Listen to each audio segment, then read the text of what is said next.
You're tuned in the Alamo Audible Podcast. This is episode 284. This is your host, Jared Kalmus, joined as always by my co-host, Adrian Bermudez. And, I've been telling my wife and all my friends, my whole schedule, my life schedule, has been thrown in disarray. You got a bye week, and then you've got 2 Thursday games in a row. I really don't know what to do with myself, how to plan my weeks, how to plan my my day-to-day activity. So it all feels pretty strange, but pleasure to be here with you, Adrian, to preview this week's game against the Tulane Green Wave on Thursday in the Alamo Dome. Yeah, that's right. Yeah, our whole podcast structure is very off from what it usually is. Me and Jared have a pretty standard Regimented operating schedule, right? That we've kind of really gotten used to here. But yeah, 2 Thursday games in a row definitely has us in disarray as far as our calendars go. And then the play of the Roadrunners has our emotions in disarray. Us trying to figure out how to break it down to you on this podcast has our minds in a complete disarray. And Jared, watching Jeff Traylor's press conference from the Monday Media Roundtable this morning, seemed like my boy has been in a bit of a disarray over the last 10 days himself, brother. I mean, bad. Very low energy, frustrated, sad, I dare say. Jeff Traylor today during the press conference did not look like he wanted to be answering questions this morning. No, it didn't. I mean, it was very much the vibe of a man who has looked long and hard for answers and has come back with none of them. He's on his enlightenment journey and still searching, was the impression that I got. It was a tough press conference to watch, man. I was really, I don't know what else to say other than low energy and depressing. It's such a stark contrast to the Jeff Traylor energy that we've grown so accustomed to and so fond of, right? Where he's ripping off one-liners, he's throwing jabs at the reporters, but it's fun, and he's throwing some jabs at opponents and at fans, but it's fun, and and he's kind of feeling himself, and it's really taken a 180, man. And this is the sort of emotional turmoil that prolonged losing and prolonged poor performance sort of does to you. It weighs you down. And if this is the energy, if this is the character that you're getting from your head coach right after Monday's practice, I mean, we're going to kick off against Tulane, 1-loss Tulane in just a couple of days. This is your energy level. How does it look like for the actual guys on the team if that's how your coach looks? And I think I may have already mentioned the Remember the Titans quote this season already, but I'll go ahead and say it again. Attitude reflects leadership, Captain.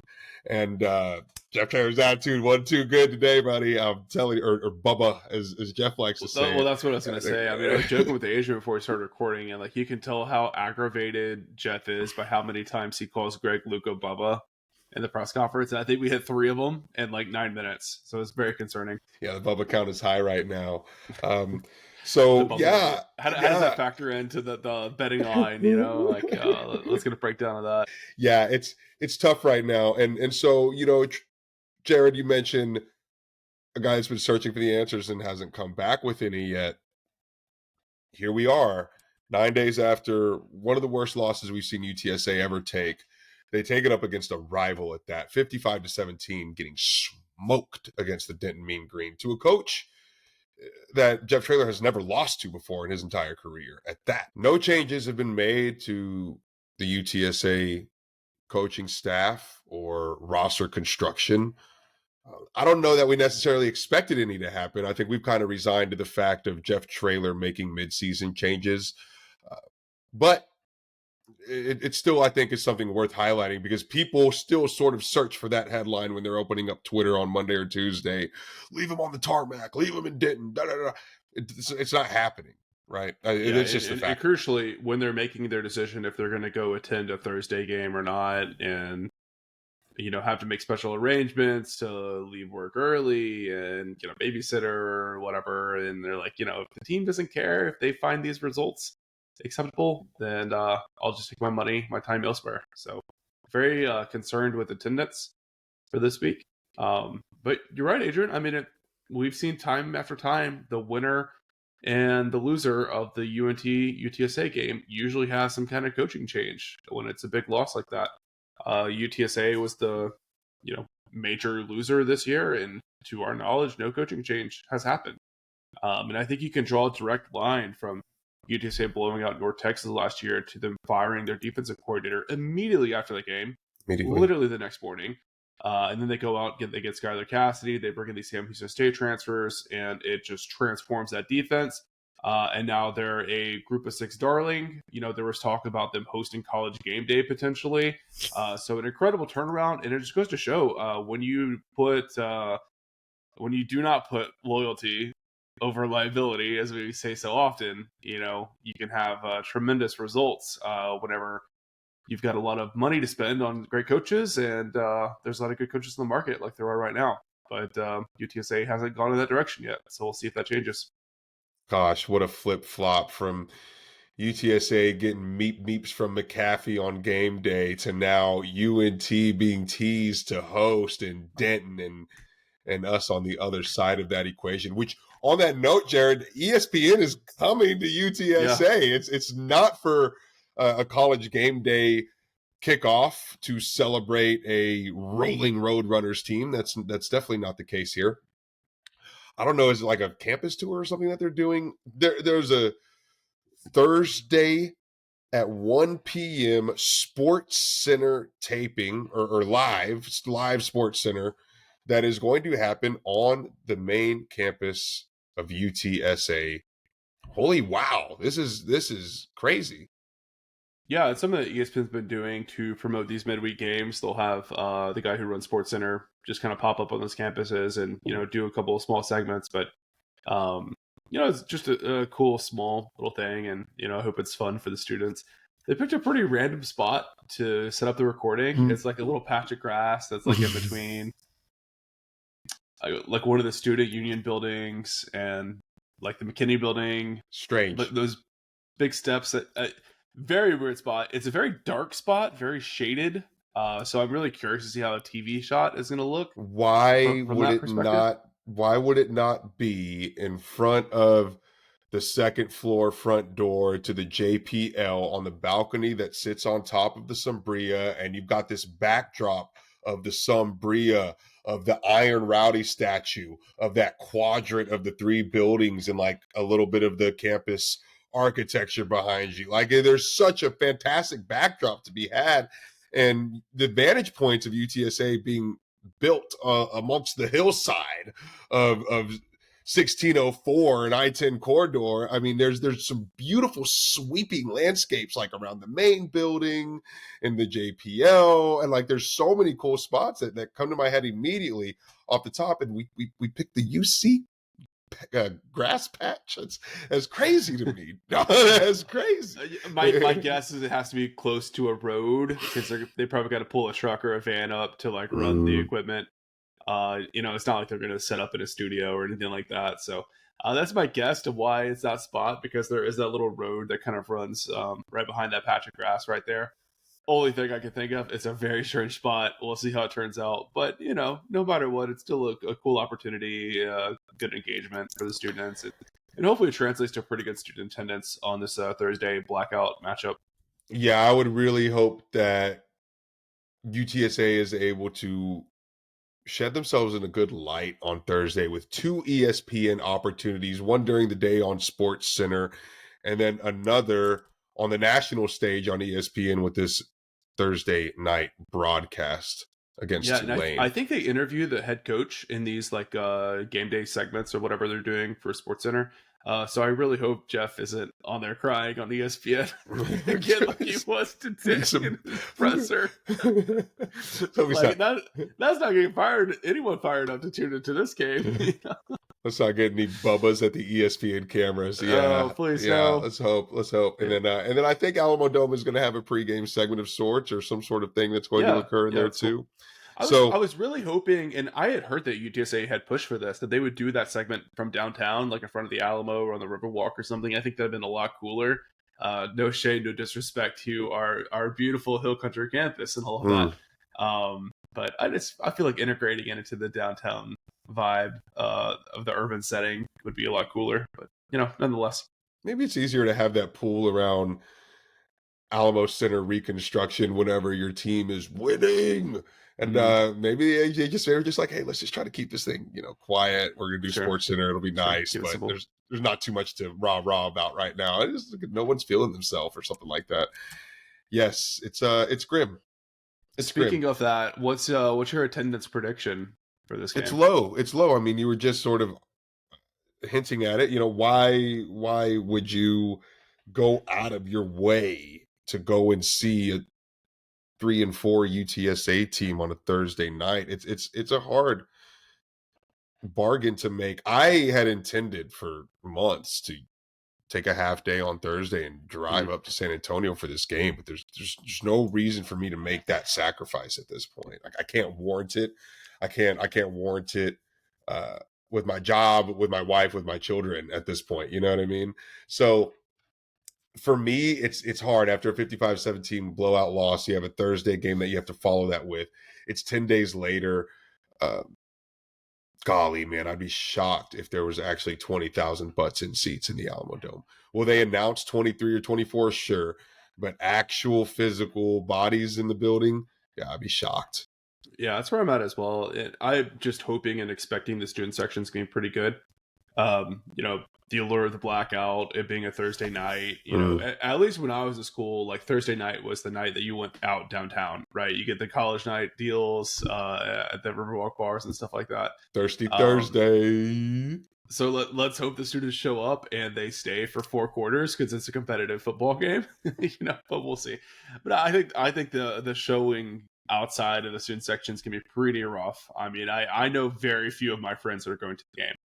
And it's been a long time since I've been able to say that. I mean, definitely Wilson era. This was supposed to be the marquee matchup of the season, right? This was like the one that when I went on the alumni podcast and I'm like, they're like, what game should the fans circle? I was like, this one. It's going to be awesome. It's going to be an ESPN. It's probably going to have, stakes for who's going to play in the conference championship game. And it didn't turn out the way. UTSA is a losing team right now. So, the Spurs are back. The Spurs are winning. Wimpy's awesome. People are going to go spend their money on the Spurs now. The window has closed if UTSA can't get this thing turned around really fast.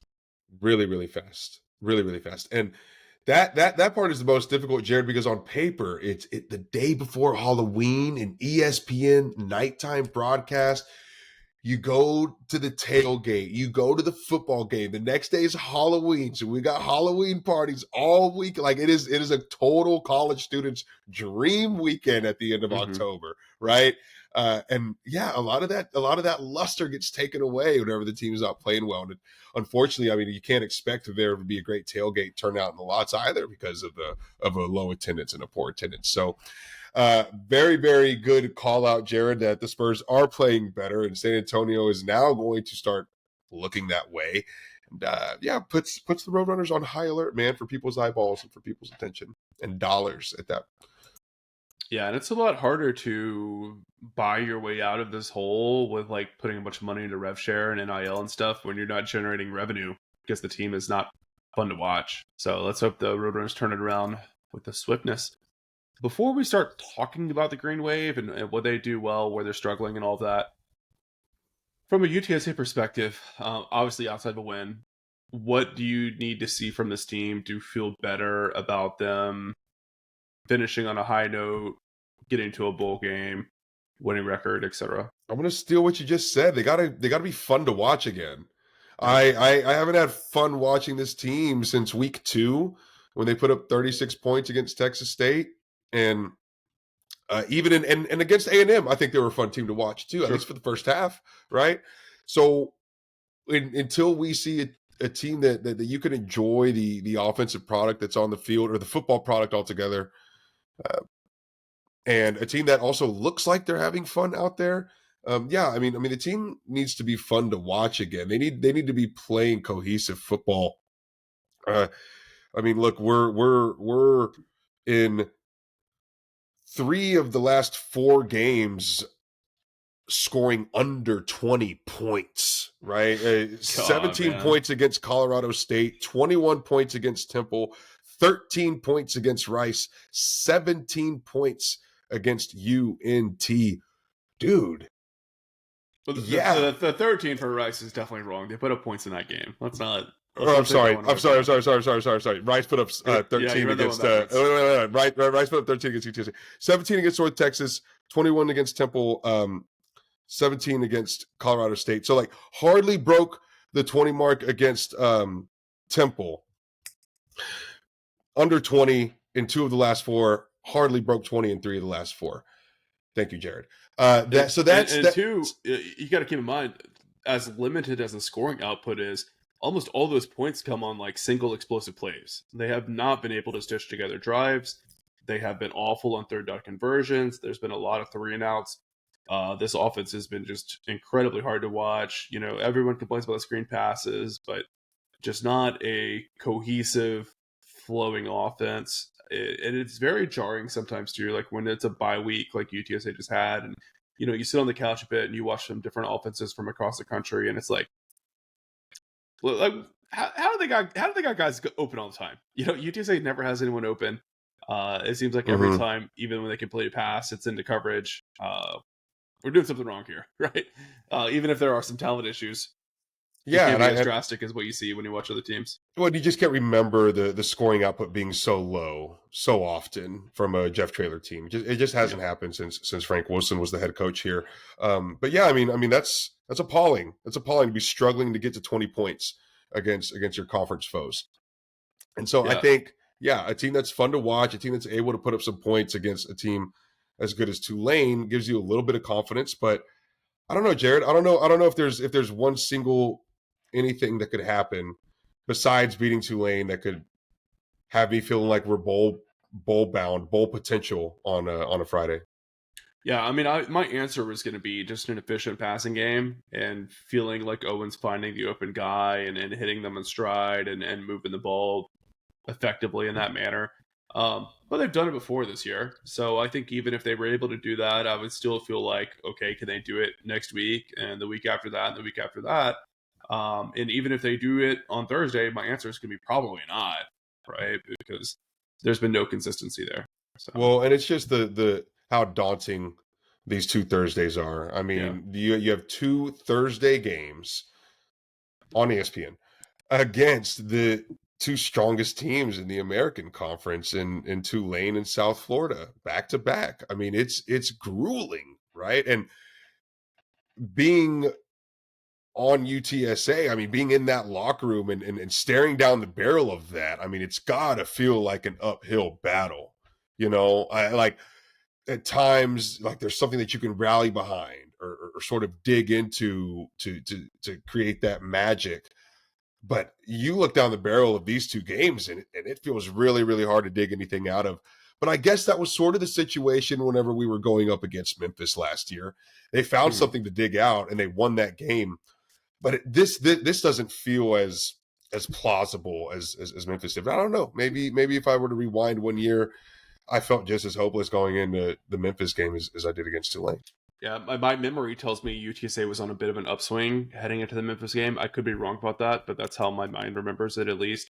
Whereas for UTSA, it just feels like they're worse than they've ever been right now. Mm-hmm. So It's yeah, we'll see. tough. It's tough.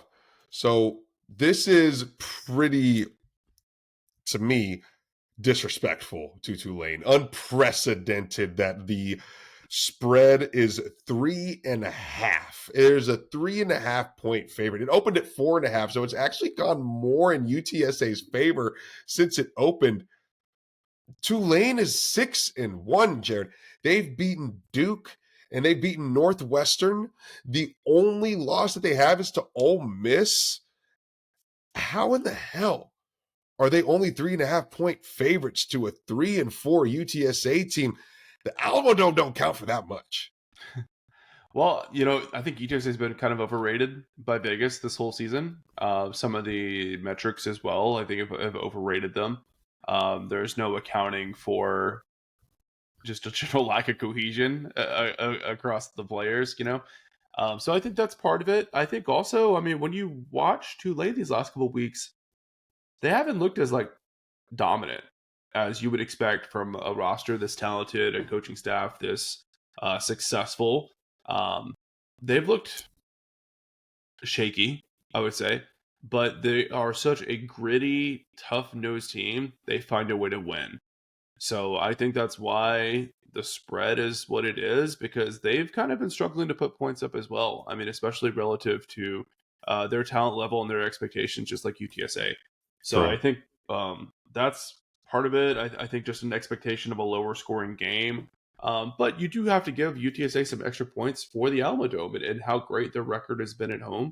Mm-hmm. So I think all those things combined, I mean, I was expecting a tight spread, not 3.5 points, but I was thinking it's gonna be like 6.5, something like that.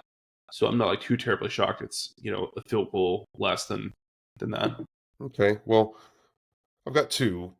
You mentioned one of them, 26 points per game for Tulane. Very low scoring output, right? Gritty, um, kind of come back to win it, or wear you Hmm. down slowly, and just kind of beat you down little by little. Yeah. Did That's you see definitely part of it. do you see the touchdown catch they had to beat Army? It Yes. was like a triple tap, double bobble, Mhm. falling in Yeah, the end zone. slow motion. Yeah, Yeah. it's like a very slow motion catch. Whereas UTSA is putting up 32 points per game, right? I mean, you still have the firepower there, but you could also say that Tulane has played a much tougher schedule than Oh yeah. UTSA up to this point, right? I think that is very much fair to say.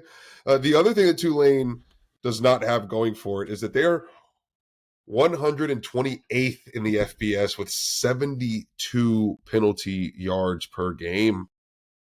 Um, so there's some mistakes there, but I think the main thing is the scoring output, right? But I think when we actually look at the schedule itself, it sort of nulls that for me. And I go back to the point that you made earlier. I think Vegas is just giving UTSA a little bit too much love, and the Alamo Dome at Yeah. that.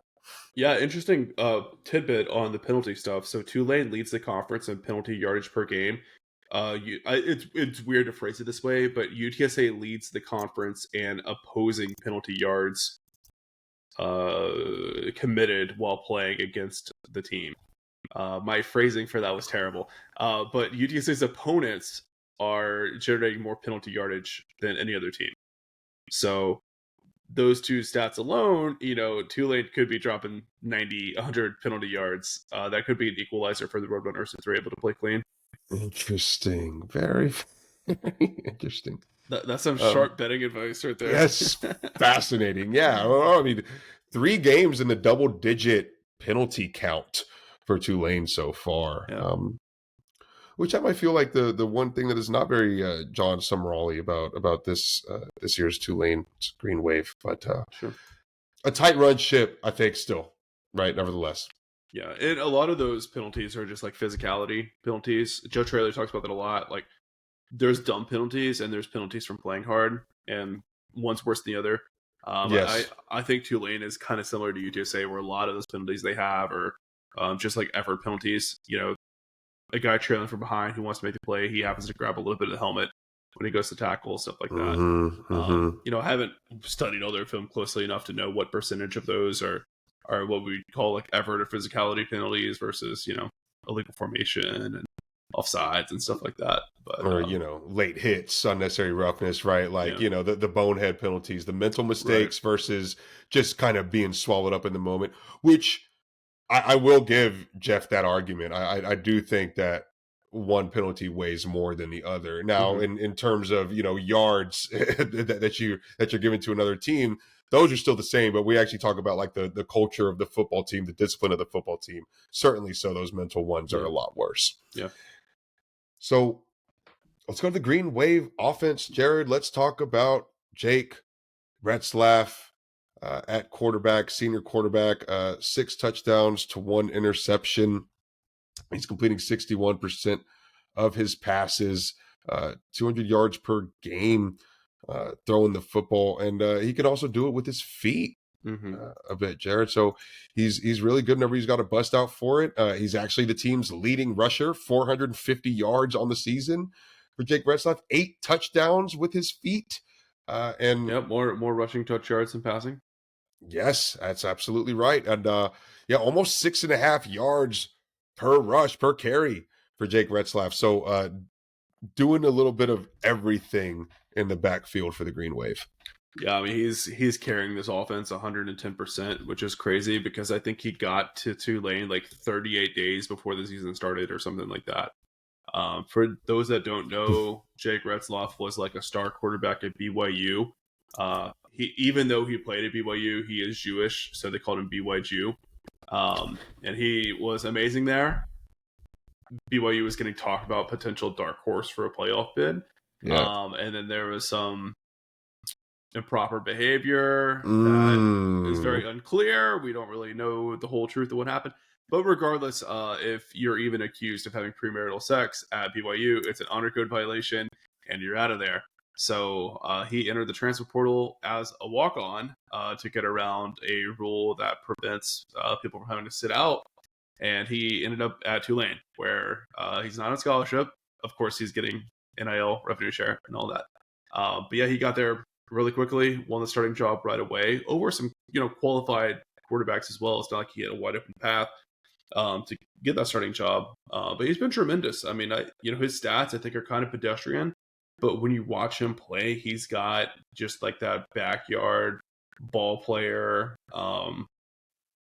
electricness to him. He's a gamer. That, yeah, 100%. He's kind of Dalton Sturm, I would say, Yes, in his approach to the game, right? He Would you reminds me agree? so much. He reminds me so much of Dalton because he's a guy that just sort of makes it happen, Yeah. right? Even whenever the play is broken or sort of falling apart, and he's getting ambushed in the backfield, and the routes break, and then he just kind of just figures it out, right? He finds that hole to slip through. He runs to the other side of the field, and then maybe one of his receivers will follow suit, and they'll break off the route, and they'll run over, and then and then all of a sudden there's like this beautifully huge 20-yard gain that happens for Tulane. Like, yeah, it's really, really fun to watch. And yeah, the guy's a gamer. He makes it happen. He's able to extend plays. He's able to find things whenever there's nothing there, or to make things happen whenever there's nothing there. So yeah, he's just a gamer, man. He's a lot of fun to watch. Him being that dynamic with his feet and with he's his arm. not some like world-renowned, super refined technical passer. But sometimes it's more fun to watch the guys that are gonna like throw its sidearm and maybe make some like, kind of sloppy, risky plays, but is able to make it work. So he's just a fun player to watch. He's very electric. Yeah. But there is like a fine line that comes with that, right? I mean, like, it's finicky, just as well as Jake is able to make all these amazing plays happen. Like, the other could be true. It could go the other way, but he's talented enough to not allow it. I mean, he's only thrown one interception. Like, the guy is very, very smart with the football. He's calculated, even though he is also a big risk taker, or is able to take risks. Yeah, but he's able to mitigate those risks. He's only taken like 6 sacks all season long or something like that. Yeah. Maybe pass protection for the Green Wave has been good, not great, but he's done a great job of escaping the pocket, flushing out pressure and stuff like that. So just, his ability to take risk, but smart risk, I think is what's kept this offense alive. Well, he took a risk at BYU that got him off of campus, but now he's now in New Orleans. He does need to be very smart with the risks that he's taking. Let's just put it like that. Oh boy. Let's see. We're here. Gonna have our first soaking reference on the podcast. He's the number one running back for Tulane. Jared, is there anyone else, any true running backs in Tulane's backfield that is a bit of a threat on their offense? Yeah, I don't know. No guy has really like caught my eye. They definitely missed Mekhi Hughes, who was their starter running back. He went to, I think, Oregon, and it's like got no playing time there. He's already redshirting and getting into the portal again. So I don't have any names that I know. I got to pull up the stats to like figure out who their leading running back is, to be honest with you. Is their freshman Javin Gordon? Javen. Javen? Yeah, I haven't even heard the name. 4.3 yards per carry. Yeah. So, if they do run all over UTSA, it'll be a breakout performance from a running back.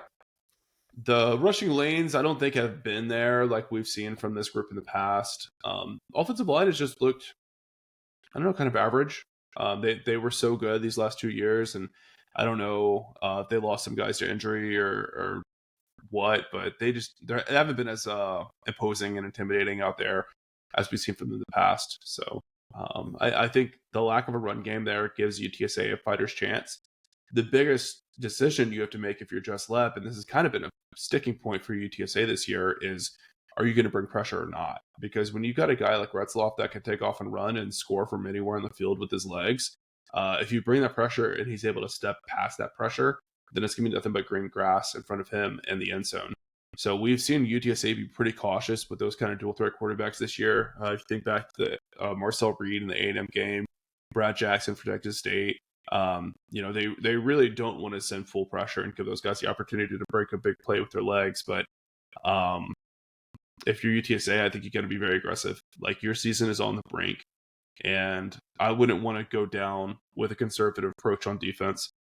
I'm sitting in the house and hoping for the best, Well, it wouldn't be the first time this season that we saw a freshman running back go off on UTSA. In fact, it just happened last week, Jared, with Caleb Hawkins. But you emphasized that enough on our last podcast. The other part of that is something that Jeff Traylor highlighted in his Monday presser day, and it was the 37 missed tackles that UTSA committed against UNT. And those are really just the ones that the computer can count, so to speak. But these tackling form issues and tackling mechanics issues, something that Jared and I have been talking about on this podcast through the entirety of Jeff Traylor's tenure here. It's been a bad tackling team since day one. And that's true through both back-to-back conference titles and the bowl games. I mean, there was a reason why every game was a 50-point shootout, because other offenses couldn't be stopped, and a big part of that was because this team couldn't tackle, and it really, really was ugly against North Texas. It's going to have to be night and day difference improvement against Tulane for us to have a puncher's chance. And apparently Jeff Traylor, who is very, very methodical and very, very set in sort of the regiment that he runs for his practices, he has had a change of heart in the way he approaches this. Jeff Traylor was always non-contact practice or not full tackle in practice. Sounds like they're starting to tackle a little bit. I didn't get the impression that they're really smacking dudes around out there in practice and tackling to the ground. But I could have misheard it. I think they need to. I think even if you're going to lose some guys to the injury bug from getting physical in practice, you just can't show that same product on the field 2 weeks in a row. You got to show that you're going to put guys out there that are willing to deliver a hit, that aren't going to shy away from contact on the defensive side of the ball, that are going to play with great effort and just be some mean SOBs out there. And if that takes a third string guy to do it because someone got hurt in practice, then so be it. But whether you're a starter or not, if you're just going to freeze up and flinch when a 220-pound running back is coming at you, then you're not doing the team any good anyways. So that's my soapbox a bit.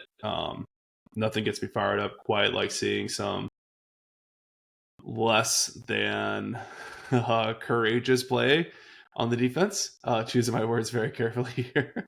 Yeah. If I see that again, I'm so checked out, man. I want to see some guys that aren't scared and are going to go and deliver a blow. Leave it out on the field.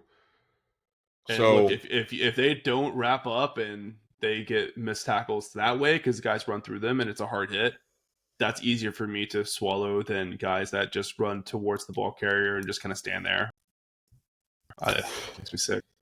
Well, and look, man, Tulane, despite, a low scoring output per game, they still got athletes and they've still got dogs on that team, right? I mean, it's not going to be any easier to tackle Tulane than it was UNT. When we were talking in our bye-week episode about the Roadrunners, like, we were questioning the talent level at the receiver. Like, do they really have the guys that can be a game breaker, get open at will, and all that? I don't think Tulane's asking that question. I think when you look at a guy like Amari Hayes, the FAU transfer, and then Shaz Preston, like, those guys very clearly are super high-level players. I think Tulane is in a similar boat to UTSA, where they just need to get them going, right? They need to find what works best for those players and get them the ball in space, let them do their thing. I don't think they have any questions about talent. It's just a whole new passing game, right? And I think those guys haven't clicked yet. Right. Yeah, getting on the same page with Jake Retzlaff, and yeah, but I mean, yeah, there's a lot of guys.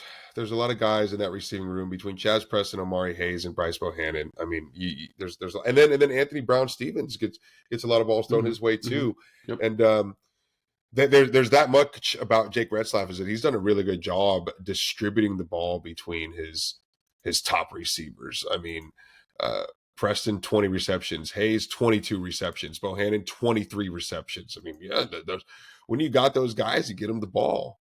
And so he's done a really good job. He was really good in that Army game about just taking what the Army defense was giving him. Like if there was a specific area they were playing a weak zone, he would target that right away, even if the guy he was going to throw to is not in his top 3 options, right? So commend him for that. UTSA has one guy with over 20 receptions on the year. That's Devin McEwen. Yep. It's just to give it some contrast there, right? And I think you have the receivers that I think AJ Wilson is a 20 receiver, 20 reception guy halfway through the year. Amador should be. David Amador should probably be at 30. DJ Allen should be at 20. Yeah. Yep. But you got, like we said last week, you got to have sustained drives to get those guys a lot of targets. And if you're having 3 and outs, you're not running a lot of plays. Those guys can't rack up the stats. They can't get going. So how is UTSA going to be able to sustain drives against the Tulane defense, Jared? How is the Tulane defense? Yeah, that's a tough side, right? Like you can spin an idea in your head about how UTSA can slow down the Tulane offense because they've been a little shaky for sure. That defensive side of the ball, though, they're tough, man. John Summerall's gonna have some mean dudes out there playing defense. Grit. I mean, we said it earlier, but that's like the story of this team. The front 7 is really, really strong. I mean, I could just go for several minutes straight just listing guys in that front 7 who are really good playmakers for them. They're just like UTSA in that sense. They've got a lot of talent. They've done well recruiting and developing both. Portal additions as well as guys that are homegrown and local to them. A lot of different dudes that can get after the quarterback. Santana Hopper is one on the defensive line. Harvey Dyson, Cam Hamilton. They just got dudes everywhere. They are, I think, a little bit weaker against the passing game. So there's a question if UTSA can take advantage of that. But you do have to look out for their safety. I'm gonna butcher this name. I'm so bad with like Cajun names, but Jack Chianchow. I don't know. You want to try? I think Chin-Chu. That sounds like an Asian pronunciation, though. Like that sounds like Chinese, but I know it's not. Might be right. Chin-Chu. I bet it's like. I don't know. We'd have to run it through. We'd have to run it through the AI pronunciation. Yeah. And even then, I don't know if AI has got Creole fully like integrated into their coding. Yo, son, because sometimes I'll stop by Lafayette and I'm like, yo, yeah, I just need a Dr. Pepper, bro. Yeah, like it's different. It's different. But they're dogs, right? I mean, they're extremely tough on defense. And like all the things that we're talking about that you were just alluding to that you want to see, like the hard hit, the less than safe decision makings with your physical apparatus. That's what Tulane does on defense, man. They fully will launch themselves at a ball carrier. I mean, wisely in a smart way, but they hit with everything they've got. Yeah. So I think that's the biggest thing here, right? Can UTSA get that passing game going? I mean, I think they'll hit a couple big plays with the run game like they always do. We'll see how consistent they are and that kind of down, rushing between the tackles and all of that. But can they hit the big one through the air? And I think if that answer is no, they're going to lose this game easily. If they can pop, 4 20-plus yards play through the air, I think this game's going to come down to the wire, honestly, Adrian. Wow. Tulane's defense ranks number 3 in the American Conference, only allowing 23 points per game. Yeah, and 3 Power 5 teams on their schedule at that. Yes. Cannot reemphasize that enough, that how hard their schedule has been through the first half of this year. 4th in conference in interceptions and overall turnovers, total turnovers gained. So the defense is very, very much salty. And so if you're going to take some big chances against Tulane, it's going to come with a big risk. These guys can turn the ball over, and these guys can go and snack one out of the air whenever Tulane I'm sorry, whenever Owen McCown does not thread the needle as good as he does, but some of these ones that might float just over a wide receiver's head could float right into a defensive back's hands, or if it's a little bit behind or a little bit ahead. You don't have that large of a margin for error against the Tulane defense. Yeah, especially because when you look at what the biggest gap between these two teams is in terms of production and output, it's special teams by far. UTSA special teams has been pretty miserable this year, but would have gave them a C minus, I think, on our bonus episode we did last week. Tulane special teams are elite, right? They've got an incredible place kicker in Patrick Durkin. He's 14 of 14 with a 50-yarder under his belt this season. And their punter, Alec Clark, is averaging 46 yards per punt. Another punter from down south, an Aussie dude out there booming it. So that hidden yardage, I think, is going to be massive. I do see this being a battle in the trenches kind of game, low scoring affair, and those extra 50, 60, 70 yards of special teams play that Tulane's probably going to get over UTSA is going to be massive. Oh, the hidden yardage, brother. So it feels like we're both kind of in the realm of UTSA has to look like a completely different team, right? I mean, they have to completely 180 in order to have a shot against Tulane. If they keep this one close and they keep this one competitive, it's kind of hard to gauge how much stock it gives you for the Roadrunners going forward. Yeah. And I know we're kind of still going to remain unconvinced, but yeah, because the truth is, like, if UTSA were to lose, I don't think they're beating the same Tulane team that beat Duke and Northwestern. I see a Tulane team that's kind of running on fumes right now. So I think if they win, the story is going to be more of like Tulane is choking down the stretch than like UTSA finally put it all together, right? There's the rumors of Sumrall interviewing, being a candidate. True. Yeah. Oh, it's he was on the phone. Tearing apart the locker room. The governor of Louisiana was on the phone with them Wednesday night. Dude, yes, it's all true. Yeah. The private jet to Baton Rouge, brother. Come on, dude. Like, the CEO of Raising Cane's was seen texting him before the game. You know how it goes. Right? Ripping the fabric of the locker room apart. Yeah, it's going to be one of those tales. But let's say the opposite happens, Jared. What if UTSA finds itself on the wrong end of another blowout loss to a conference opponent? What then? 3-5. I mean, technically UTSA would still have a chance of fighting back and getting into a bowl game, but it's so hard to picture with how tough the schedule is going to be down the stretch. I think it would be the first time that you really see like a true revolt against Jeff Traylor, if that were to happen. Because like everyone with any common sense says like change is needed, right? You've got to shake things up. You need fresh blood, whether that's firing a coordinator or what. You got to do something. You can't look at these results and say that this is acceptable. The path that we're going on is going to lead us back to where we need to be and where we used to be.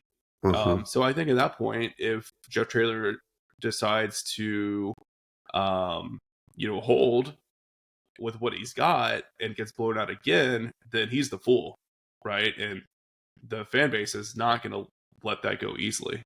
So, he put a pretty big bet on Jess Lepp and Justin Burke and Dr. Patel that these guys have what it takes to get it done. And he's doubled down on that bet. He's doubled down on that bet. Did. Mm-hmm. So, the ball's in his court. Either he's right and we're wrong, or vice versa. And, he's been kind of adversarial with the fan base recently. I mean, for a while, honestly. For a while. But if UTSA gets blown out again, it's going to get really ugly. Really, really ugly, really fast. Yeah, and he's running out of room to stand on as well. Yeah. But it's Jeff Traylor's ship to right, whether it's with these guys or with some other guys. Look, we on this podcast still believe that Jeff Traylor is the best head coach for UTSA football. And don't get it twisted. Like, no one's ever said that Jeff Traylor is on the hot seat or Jeff Traylor needs to be evaluated, but he's got to make some tough decisions. This thing has to get to push comes to shove. And so, he's going to have to do it. He's going to have to do it. If this team gets blown out again, we've got to pound the table and ask Jeff Traylor for immediate change. But then you got a Thursday game coming up the next week again. Tough. So last week would have been the time to make a change, and he didn't do it. So I feel like if UTSA does get blown out, he probably still wouldn't make a change. We're And I just just think riding it's this, gonna get really nasty. riding this thing down into the dirt. Yeah, I mean, Right. but and then how bad is that off season if you really do just let this thing ride all the way down the Mm-hmm. dirt? How much leverage do you lose in attracting better candidates to take over those staff openings? Yeah, and fundraising and recruiting and all of that. I mean, like we've talked about it before, but momentum is so key in college football. And that's why when you look at some of these coaches that have been fired these last couple of weeks, I don't think anyone thinks that Franklin was a bad coach at Penn State, or that Brian Kelly's a bad coach at LSU. But when you lose the Right. fan base and you can't Mhm. fundraise and you're not getting the high level recruits anymore, um, then you're just biding time for the buyout to go down. So I just hope that either UTSA gets it together and they win this week and they go on another tear, or Jeff swallows his pride, swallows his ego, shows some humility, and makes some change. Because the truth is, like, he works for us, right? The fans, the boosters, the alumni. Um, and he's got to make a choice, right? Of he's going to accept these results and deal with the consequences of the fan base no longer trusting in him and supporting him, or he's going to say, "Hey, we need change here. My approach may be dated at this point. I need some fresh perspective. Let's shake it up. Let's try something new, and hopefully, rebuy some goodwill with the fan base." The Brian Kelly saga is such a fascinating parallel to draw to this because LSU was not a bad team by any means, right? They were a good No, team. They were still yeah. winning. They were still competing, but they weren't playing up to their standard. They Mm-hmm. weren't getting to their standard. They don't lose to A&M 2 years in a row. They don't lose to the Aggies in Death Valley on a nighttime kickoff. It doesn't happen. It's not allowed to happen. And so when that standard was no longer being met, doesn't matter how good everything else is, we're not reaching where we're supposed to be. Who cares about a New Year's Six bowl game? We're trying to be in the playoff, or we're trying to be competitive in the playoff. And so they got rid of him. They axed him, right? And I think it's just a fascinating parallel to look at as we go into this situation here. But again, Yeah, and Kelly probably gets another couple of weeks. He could finish the season. He could turn things around if they're competitive against A&M. But they right. quit. They quit against A&M and they got embarrassed. And that is where it's no longer acceptable. Immediate. You got to take immediate action. UTSA had that moment in their last game against North Texas and Denton. They didn't show up. They didn't look like they cared to compete. They did not represent well at all. No change was made. Jared, score prediction Thursday night, lights out, ESPN, Alamo Dome against Tulane. How did the Roadrunners fare? I'm going to go 26-24. Roadrunners. I'm picking the upset.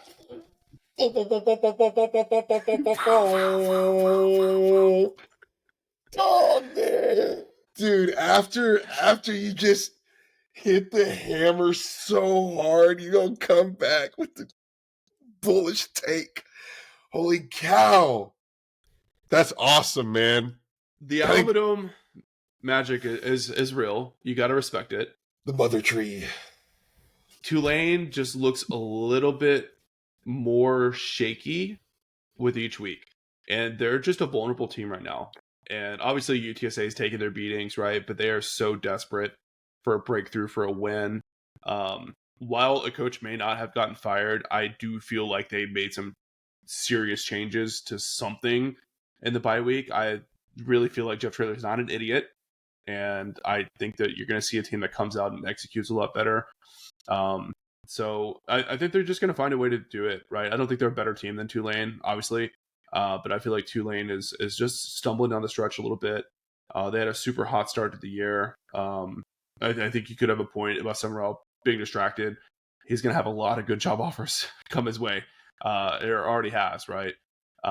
Whereas like UTSA is on the opposite side of the coin, right? The coaching world has passed by Jeff Traylor. It's time for him to get another marquee win, just like he did against Memphis last year. It's going to come in a very unexpected way. It's not going to be pretty, but I think somehow, some way, the Roadrunners pull it out on ESPN. Son, you got me ready to put in the half day on Thursday right now. It might be Alamo Dome bound, boy. Oh, Wow. If you're a listener to this podcast, I don't know how you're just not amped after hearing that, dude. I could run through a brick wall when Jared gives us a freaking bullish prediction in the midst of what we are currently experiencing. Wow. Gosh. Well, some of his delusion. I got to give myself some kind of hope. It's been a tough stretch for Roadrunner athletics fans, man. Just lost the exhibition game against UIW for men's basketball, man. It's like, gotta have some hope. When Adrian becomes the pessimist and Jared becomes the optimist, we've really lost the plot here at UTSA. It's when you know things are upside down, quite literally. I've got 31-27 Green Wave. Tulane covers the 3.5 points. Too good. It's just too good. Retzlaff is too good. John Summerall is too good. UTSA has had no momentum for 7 straight games. Can't see him rallying. I cannot see him rallying against Tulane. This isn't Rice at the Alamo Dome after playing Temple and losing by one touchdown to Temple. This is getting your butt kicked to North Texas. This is a dejected UTSA team. I saw a dejected Jeff Traylor at his Monday round table today. Tulane takes this thing, man. All right, man. Let's see. It's been a while since we've been so far off on predictions, so it's always fun to see. All right, we'll wrap this up with some Patreon shout-outs. I'll take Board of Trustees. Adrian, if you could take the big money donors for me. Before we get into that, I do want to say keep an eye out on the feed this week. Javi and myself will be doing a basketball preview episode for you guys. We got a little bit of a first look at the Roadrunners with the exhibition game, like I just mentioned, did not go well. Not only did UTSA lose their Incarnate War in the exhibition, but they kind of got smoked, right? They kind of got ran out of their own gym by the crosstown rival there. So much to discuss for sure. Stay tuned for that. Shout out as always to our Board of Trustees members: Digiteek, John Otwell, Gary and Ruben represent the UTSA Burger Tailgate, Ray Redding, Andy Elizada at Proficient Benefit Solutions, Ian McClendon of Seeker LLC, Joanne Townsend, President of the DFW chapter of the UTSA Alumni Association, Waterman Construction, UTSA Annual Giving, Brandon Padron, UTSA King Bowser, and Runners United, where you can go to www.goutsa.co to support UTSA student athletes. The big shout out to the big money donors. That is Ben Tovar, the Bunch family, Zach Espericueta, and the San Antonio Podcast Network, Alejandro Benavides, Dan Nerdahl, our host of Around the Birdbath podcast, Jacob Cavazos, former board president for the UTSA Alumni Association, John Nally, Rick Cortez of Rowdy Road Grillers, Sumner McDaniel, Joe Rodriguez, UTSA grad 1998, Russell Rincon, Brandy Dunnigan, realtor with the Social House Group, Homefield Apparel, where you can save 15% on your first order with the discount code UTSA Wants Home Field. And you can also check the Alamo Audible fan shop right on our website, alamoaudible.com, for some more Roadrunners gear. God bless and birds up.